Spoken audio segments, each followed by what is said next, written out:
Fala, meus queridos! E aí, tudo bem com vocês? Espero que sim. Aqui é o Felipe Lintz e sem enrolação, bora pro nosso assunto. Se liga nestas notícias. O site oficial do PT informou: Lula está na França para reunião de cúpula e encontros com líderes mundiais. O presidente brasileiro já está em Paris, onde participa da cúpula para um novo pacto financeiro global e discursa no evento Power Our Planet. Já o jornal da BBC disse como foi um encontro com honrarias entre Lula e Macron em Paris. Já outro jornal repercutiu a fala de Lula, abre aspas, reunião com Macron foi ótima. Mas a grande verdade, que eu vou te contar tudo por aqui, nos mínimos detalhes, é que Lula fez o Brasil passar um dos maiores vexames da nossa história em nível internacional.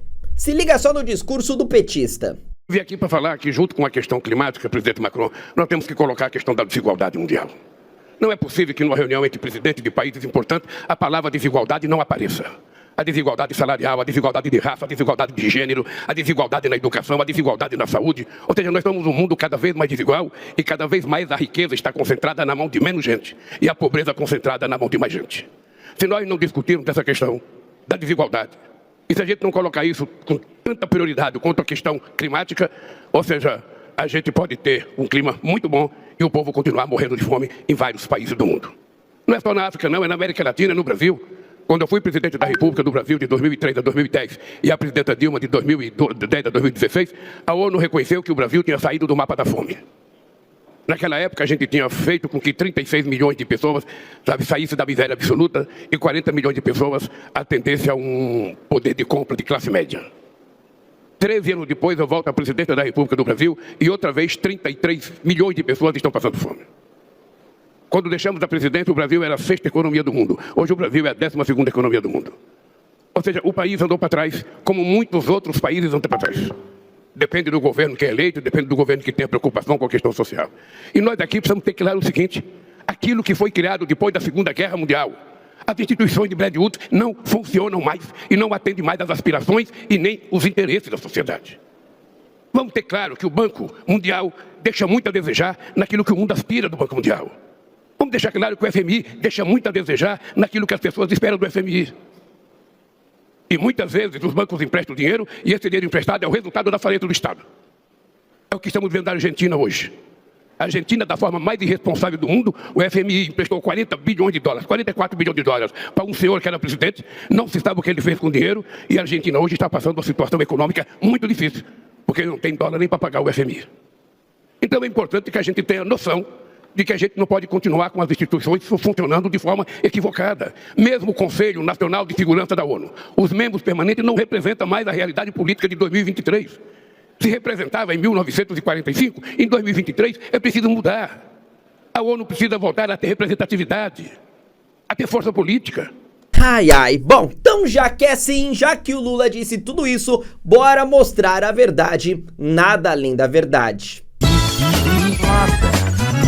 No discurso que nós acabamos de escutar, Lula deixou muito claro que os governos petistas, que perduraram de 2003 a 2016, conseguiram retirar 36 milhões de brasileiros da fome. E que durante a gestão de Jair Bolsonaro e Michel Temer, portanto, quando o PT não estava mais no poder, voltaram 33 milhões de brasileiros a passar fome. Esse número, divulgado por uma única ONG chamada Pensan, semanas antes da campanha eleitoral de 2022, já foi amplamente desmentido desde então. Dados das Nações Unidas, por exemplo, apontam menos da metade, 15 milhões de brasileiros que passam fome no país. Estimativa da Universidade Federal de Minas Gerais coloca o número real em aproximadamente 1,8 milhão de pessoas. E ainda neste discurso, Lula afirmou que deixou o Brasil sendo a 6ª maior economia do mundo e que depois que saiu do poder, ou seja, mandando mais uma indireta a Jair Bolsonaro, o Brasil passou a ser a 12ª maior economia mundial, portanto descendo 6 posições. A grande verdade é de que as notícias de que a economia do Brasil poderia chegar a ser a 6ª maior economia do mundo ocorreram apenas no final de 2011, primeiro ano do governo Dilma. Ainda assim, as matérias levavam em conta principalmente a crise do Reino Unido, que diminuiu a economia do país com o qual o Brasil rivalizava à época. Na verdade, o Brasil chegou a ser apenas a 7ª economia, segundo dados consolidados do Fundo Monetário Internacional, o FMI. Em 1995, por exemplo, o Brasil também chegou a ser a 7ª maior economia. Em 1990 era a nona. E sabe em qual posição exatamente Jair Bolsonaro deixou a economia brasileira? Como a 10ª maior do mundo, e não como a 12ª, conforme o petista afirmou. E detalhe, mesmo Jair Bolsonaro passando por conflitos internacionais e uma situação grave na área da saúde a nível global. E ainda neste mesmo discurso, Lula afirmou que as instituições de Bretton Woods, criadas após os conflitos internacionais em meados de 1945, não funcionam mais, não servem para atender a sociedade. A grande verdade é que instituições como essas, inclusive o Banco Mundial, vêm sim atendendo os anseios da humanidade. Tanto é que no ano de 2022, apenas neste ano, no ano passado, cerca de 9 bilhões de dólares foram emprestados, atendendo 400 milhões de pessoas ao redor do mundo e beneficiando 44 países. Portanto, o que Lula fala não se sustenta. E o vexame de Lula foi tanto na Europa que nem a nossa imprensa conseguiu passar aquele pano. Inclusive, os jornais franceses também não perdoaram. Se liga! Em Paris, Lula não conseguiu deixar a imagem que gostaria na imprensa local. O jornal Libération trouxe na manchete desta sexta-feira que o presidente brasileiro é uma decepção e um falso amigo do Ocidente, e a reaproximação com o venezuelano Nicolás Maduro. No fim do dia, Lula tinha um jantar marcado com o príncipe herdeiro da Arábia Saudita, Mohammed bin Salman, mas o compromisso foi desmarcado em cima da hora. Segundo o Planalto, o motivo foi a intensidade da agenda de Lula durante a viagem. E vou resumir com 2 palavras: parabéns! Não, mas a imagem que os petistas querem passar pra você é de que Lula é efetivamente um líder mundial, respeitado por onde passa, aplaudido de pé por presidentes de outros países. Ai, meu Deus do céu, o que a gente fez pra merecer tudo isso? Olha, mais um vexame a nível internacional. Eu cansei de viajar o mundo falando mal do Brasil, gente. Era bonito a gente viajar o mundo e falar: no Brasil tem 30 milhões de crianças de rua, no Brasil tem 30 milhões. A gente nem sabia, tem não sei quantos milhões de tudo clandestino, mas a gente ia citando números, sabe? Se o cara perguntasse a fonte, a gente não tinha, mas a gente ia citando números. Eu não esqueço nunca, eu estava debatendo, o Roberto Marinho e o Jaime Lerner em Paris.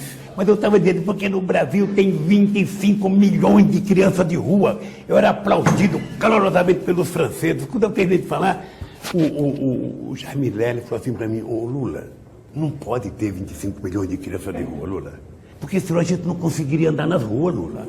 É muita gente. Mas sabe que todo este vexame ainda não parou por aí. Se liga agora nesta outra novidade. Diplomatas que apoiaram Lula se dizem frustradas. Grupo questiona o baixo número de mulheres nomeadas para embaixadoras. Para a Associação das Mulheres Diplomatas Brasileiras, Lula está cometendo preconceito de gênero no Itamaraty. E por isso o grupo está frustrado com o petista.